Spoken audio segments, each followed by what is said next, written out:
네, 20장 말씀입니다. 오늘 말씀도 그 이방 나라들에 대한 하나님의 그 심판과 경고의 말씀들이 나와 있는데요. 여전히 열방을 다스리시는 하나님의 그 주권과 그 심판하시는 하나님의 그 속성에 대해서 우리가 잘 묵상하면은 좋을 것 같습니다. 그리고 또 오늘은 이사야 선지자가 하나님 말씀에 순종해서 아주 이상한 행동을 하는 모습을 우리가 보게 되는데요. 예언적 행동이라고 합니다. 이제 그 행동에 담긴 의미, 그리고 하나님께서 결국은 믿음의 사람을 통해서 일하시고 메시지를 전달하기 원하신다는 그런 부분들을 묵상 포인트를 삼고 이 말씀을 좀 보면은 좋을 것 같습니다. 일단은 이 말씀을 잘 이해하기 위해서는 이 당시의 고대 근동 지방의 정세에 대해서 좀 알 필요가 있습니다. 정세에 대해서 우리가 알 필요가 있는 것은 하나님께서 열방을 움직이시는 주권자이시기 때문에 그래요. 어, 이 구약의 시대에도 하나님께서는 그러하셨고 지금도 그렇습니다. 그래서 우리가 이 말씀을 잘 이해하기 위해서는 이사야 20장이 배경이 되는 이 고대 근동 지역의 정세에 대해서 좀 알 필요가 있습니다. 알고 보면 또 굉장히 재밌습니다. 재미도 있고 이 말씀이 우리에게 전해주고자 하는 그 메시지가 우리에게 훨씬 더 실감나게 다가올 것입니다. 1절을 보면은 아수르의 사르곤 왕이 다르단을 아스돈으로 보냈다. 그가 와서 아스돗을 쳐서 취하던 해의 이야기다. 어, 일단은 뭐 사르곤, 다르단, 아스돗 잘 모르겠죠. 일단은 이 사르곤 왕은 아스루의 그 왕이었어요. 지금 계속해서 선지서의 그 배경이 되는 국제 정세는 북쪽이 아수르가 굉장히 큰 제국이 되어서 이제 계속적으로 이제 남하를 하고 있는 남쪽으로 계속 세력을 확장하고 있는 그런 상황이었고 그 계속 남쪽으로 내려가다 보면은 그 남쪽에는 애굽이라는 또 강력한 나라가 자리를 잡고 있었습니다. 그래서 그 당시에 이 근동지방의 국제적 정세는 북쪽 아수르, 남쪽 애굽, 크게 두 세력이 서로를 견제하고 있었고, 하지만 최종적으로는 아수르가 훨씬 더 큰 세력이었습니다. 이 북쪽 아수르, 남쪽 애굽이라는 큰 제국의 틈바구니에 있었던 나라가 한 세 나라 정도 있었습니다. 이제 아람, 다메섹에 대한 예언을 우리가 얼마 전에 봤었죠. 다메섹을 수도로 하고 있는 아람, 그리고 이스라엘, 북이스라엘, 남유다, 이스라엘이 있었고, 그리고 블레셋이 있었습니다. 이렇게 한 세 개 정도의 나라가 이 북쪽 아수르와 남쪽 애굽 틈바구니에 껴서 굉장히 이제 그 어느 나라든지 그 한 군데는 이제 붙어야 살 수 있는 그런 상황이었습니다. 그러니까 아수르에 붙든지 남쪽에는 애굽에 붙든지 어, 이렇게 누구하고도 이제 어, 누구든 이제 혼자 살아남을 수가 없는 그런 상황이었어요. 워낙에 그 강대국 틈 속에 있었기 때문에 그 상황 속에서 계속해서 그 상황 속에서 지금 이사야 선지자가 하나님의 말씀을 받아서 예언을 하고 있습니다. 그런데 그 예언의 말씀들이 담고 있는 메시지가 지금 거의 다 동일하거든요. 아람에게도 그렇고 애굽에게도 그렇고 또 오늘은 이제 블레셋에게 하시는 말씀이기도 하고 전체적으로는 전부 다 남유다에게 하시는 말씀입니다. 근데 전부 다 메시지는 다 비슷해요. 어, 사람을 의지하지 말고 하나님을 의지해라. 왜냐하면 하나님께서 역사의 주관자이시고 심판자이시기 때문이다. 라고 하는 그런 메시지를 담고 있습니다. 이 당시에 이제 급박하게 돌아가는 이 국제 정세 속에서 사람과 자신의 지식과 경험과 자신의 힘을 의지하는 것이 아니고 진짜 주인이신 하나님을 의지하는 것이 너무나 중요했어요. 그래서 오늘 말씀도 이제 그런 상황 속에서 하나님께서 일단은 블레셋에게 하시는 말씀이고요. 동시에 애굽에게 하시는 말씀이고요. 그리고 결국에는 하나님의 백성인 남유다에게 하시는 말씀이다라고 볼 수가 있습니다.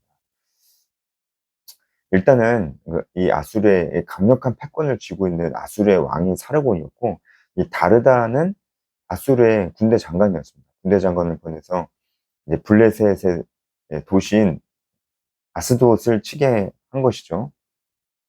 예, 아스돗을 치게 한 것입니다. 어, 제가 이따가도 좀 설명을 해드릴 테지만, 이 블레셋의 도시인 아스돗을 침략받던 그때부터 이사야가 예언적 행동을 합니다. 이 아스돗을 치기 시작한, 그러니까 아수르가 다르단을 보내서 아스돗을 치기 했을 때가 BC 711년입니다. 그때부터 이사야는 예언적 행동을 하고, 하나님께서 그 이사야의 행동에 하나님께서 하시고자 하는 그 메시지를 담고, 이사야에게 어, 예언적 행동을 하게끔 그렇게 명령하셨습니다. 네, 결국은 이 아스돗이 멸망을 합니다. 블레셋이 결국은 아수르에게 멸망을 당해요. 일단 이런 배경을 이해하시고 보시면 좋겠습니다. 어, 아스돗이, 그러니까 블레셋이 멸망당하기 전에 하나님께서 블레셋에게 내게 하시는 경고의 말씀, 그리고 애굽에게 하는 경고의 말씀입니다.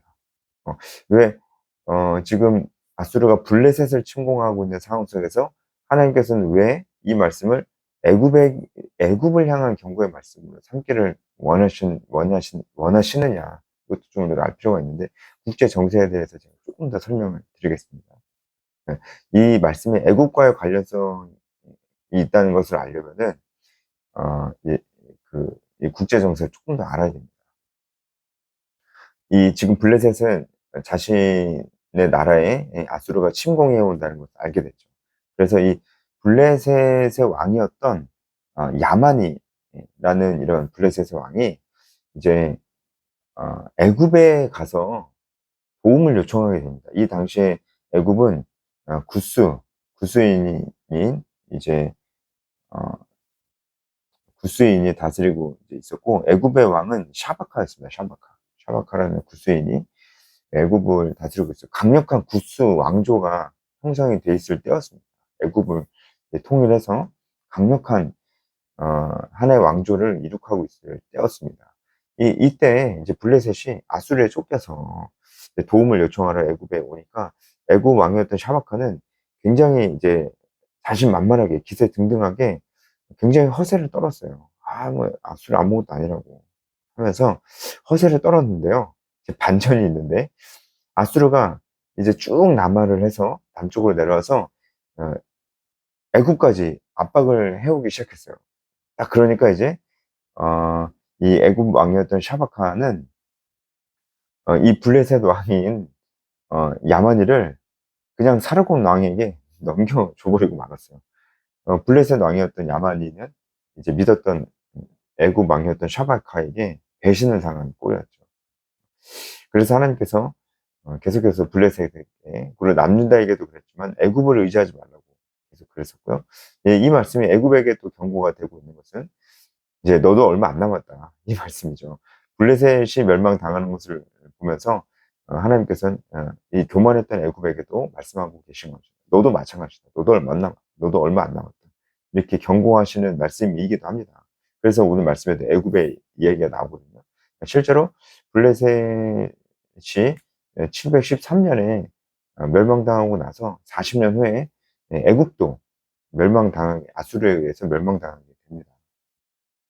이런 역사적인 배경을 좀 알고 보면은 더 좋을 것 같습니다. 굉장히 급박한 국제 정세 속에서 사람을 계속 의지하고 자신의 경험과 지식을 의지하고 이런 외교전을 펼치는 것 자체가 어리석고 바보 같다는 얘기가 아니에요. 하지 말라는 얘기가 아닙니다.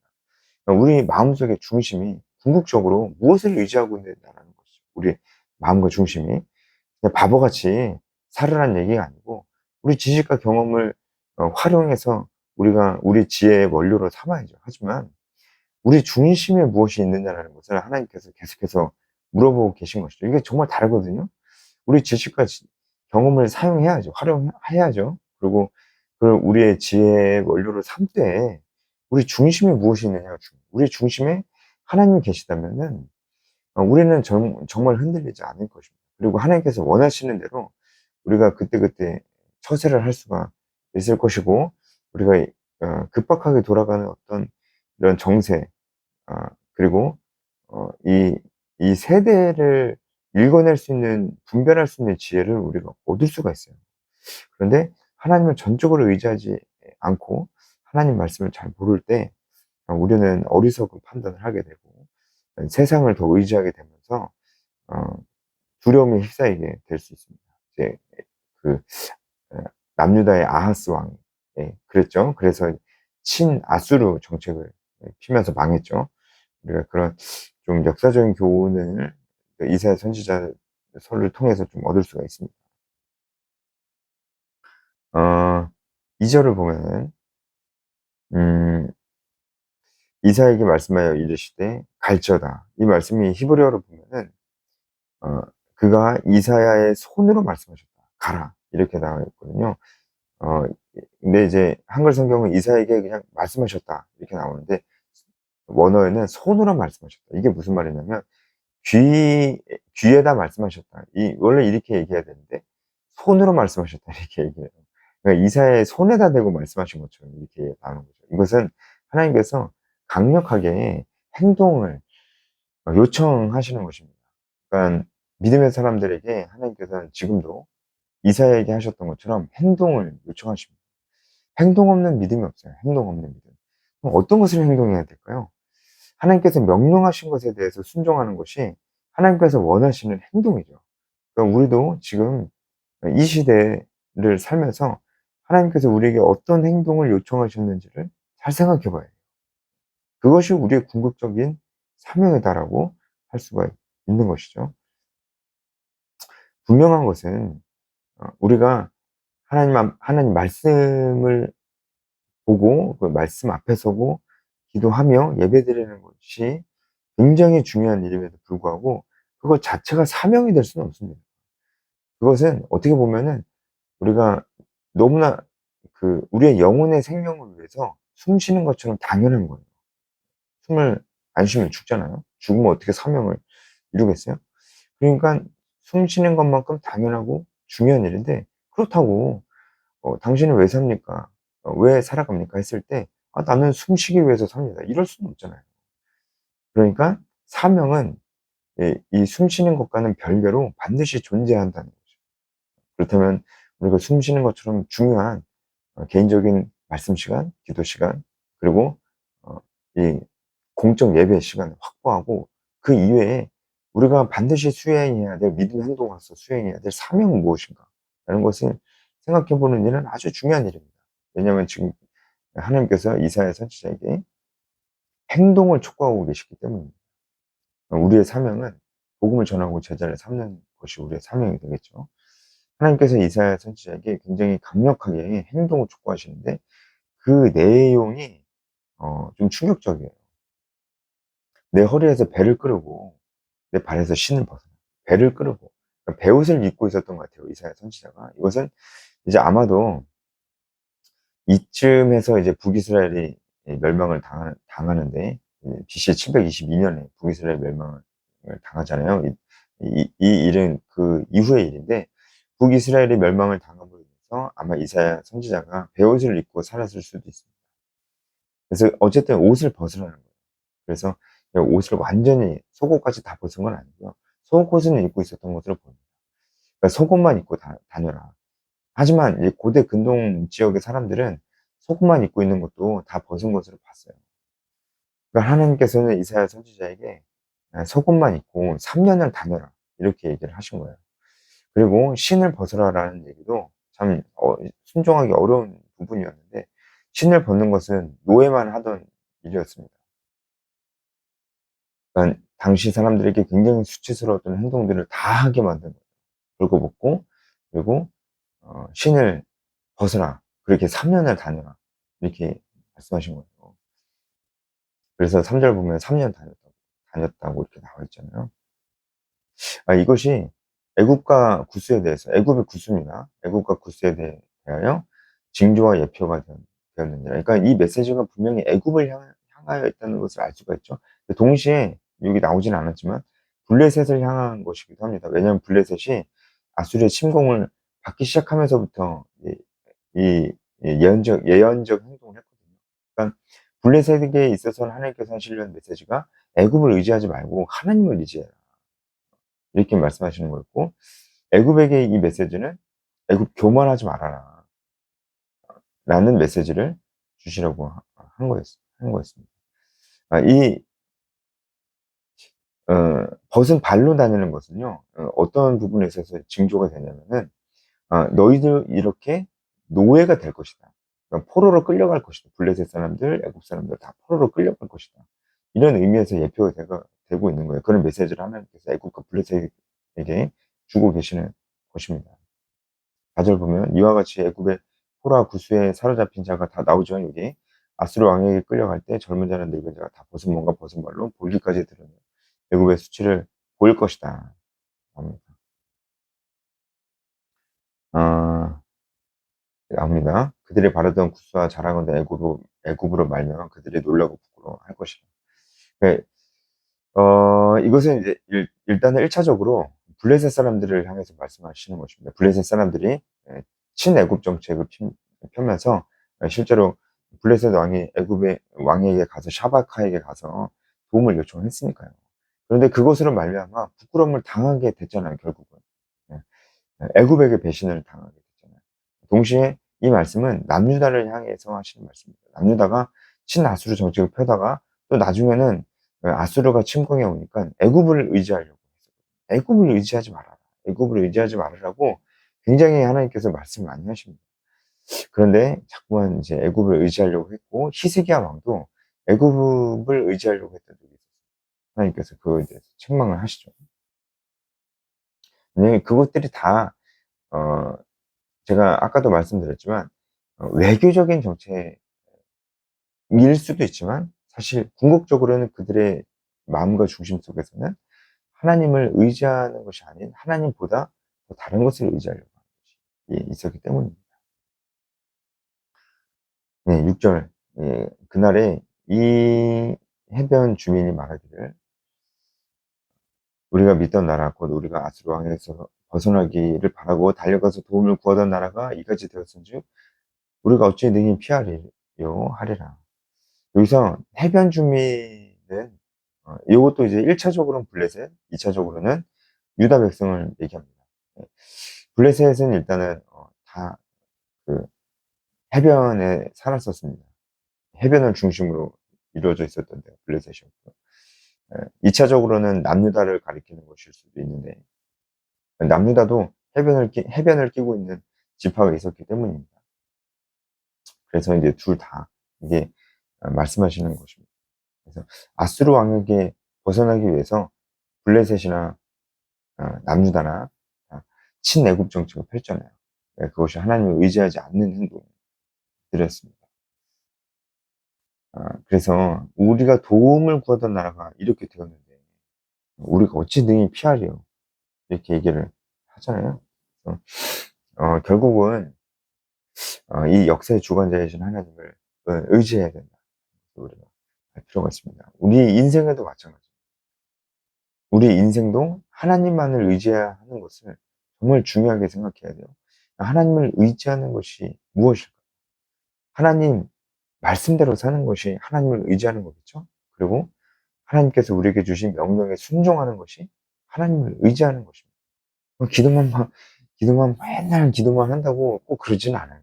물론 기도하는 것이 너무 중요하고 그렇게 해야 되지만 아 기도만 열심히 하는 것이 아니고 하나님께서 우리에게 명령하신 대로 삶을 살아내는 것이 우리에게 있어서 하나님을 의지하는 것이 될 수 있습니다. 믿음의 행동을 해야 됩니다. 그것이 굉장히 위험해 보이고 많은 헌신을 감춰하는 것처럼 보일지라도 믿음의 행동을 해야 됩니다. 복음을 전하는 것, 그리고 제자를 삼는 것, 누군가를 품고 어, 그 영혼에 대해서 책임지고 가르치고 재생산을 부탁하는 이런 삶들은 정말 헌신을 요구하는 것입니다. 많은 시간을 요구하는 것이죠. 하지만 사는 것입니다. 왜냐면 그것이 우리가 하나님을 의지하는 삶이기 때문에. 우리가 그렇게 복음을 전하고 누군가에게 리더가 되어서, 영적 리더가 되어서 살려고 하면 하나님을 의지하지 않을 수가 없고, 그것이 진짜 하나님을 의지하는 삶, 세상에 우리에게 권하는 가치관, 예, 대로 살지 않는 삶이 될 것입니다. 또한 이제 하나님께서 우리에게 알려주신 도덕과 윤리 기준들, 가치관과 세계관들을 우리가 알고 그것을 고수하는 삶이 또 필요합니다. 여기도 용기가 필요하거든요. 뭐 동성애나 진화론 같은 지금 뭐 이 시대에 마치 트렌드인 것처럼 우리에게 다가오고 있는 이런 문화적 콘텐츠들을 우리가 배격하고 우리의 성경적 문화를 고수하는 것도 많은 용기가 필요한 시대가 되었어요. 이런 것들도 믿음의 행동이 요구가 되는 것입니다. 우리가 이런 것들을 잘 고수하기 위해서는 세상에 이런 부분에 있어서 영향력 있는 사람 되기 위해서는 좀 많이 알아야 됩니다. 크리스찬들이 어, 좀 많이 알아야 될 필요가 있어요. 일단은 성경을 알고, 그리고 성경을 중심으로 이 역사적인 안목을 갖고 어, 인문학에 대한 기본적인 소양이 필요한 것도 이런 부분에 있어서 중요한 부분입니다.